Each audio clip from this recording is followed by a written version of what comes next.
In the artificial darkness self-imposed by my tightly closed eyes, I pondered.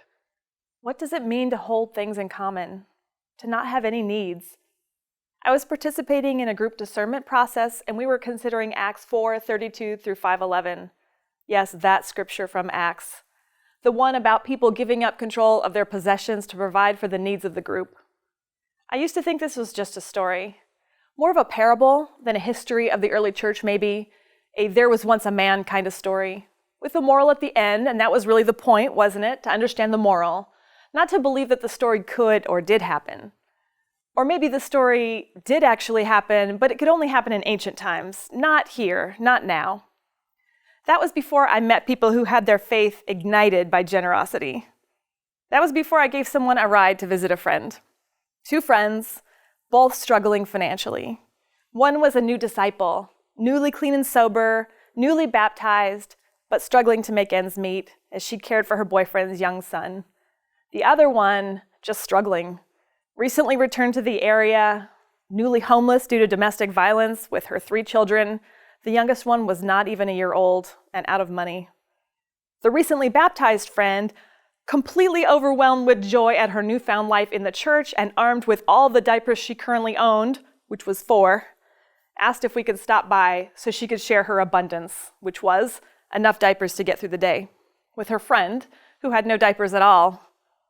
I was astounded by this level of generosity. I like to think of myself as a generous person, but I have never come close to giving 50% of what I have.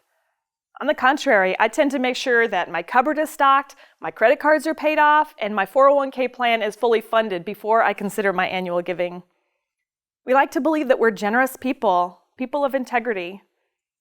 Aristotle said, "We are what we repeatedly do. Excellence, then, is not an act, but a habit." What if the same is true of generosity?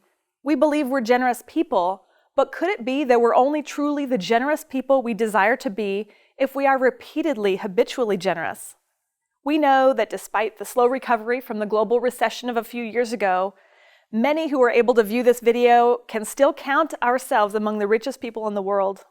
We imagine our world mission tithes, generously given, funding ministers and church planners who will share the gospel all over the world in ways that will, as with my generous friend, improve their very lives and the lives of the communities in which they find themselves. However, the reality is that this is a difficult time for the church. Last year, many Community of Christ staff around the world were told their positions had been eliminated in order to achieve a sustainable world ministries budget. What if we became the very best selves, the very best church we believe ourselves to be? What would happen if we made generosity, a true, deep generosity that is willing to give up something good for something that's even better, a way of life, a daily habit, a very part of who we are? Imagine the way that kind of generosity could ignite the flames of our witness. I invite you to make generosity not a one-time or occasional act, but a lifelong habit that includes all aspects of your life, starting now.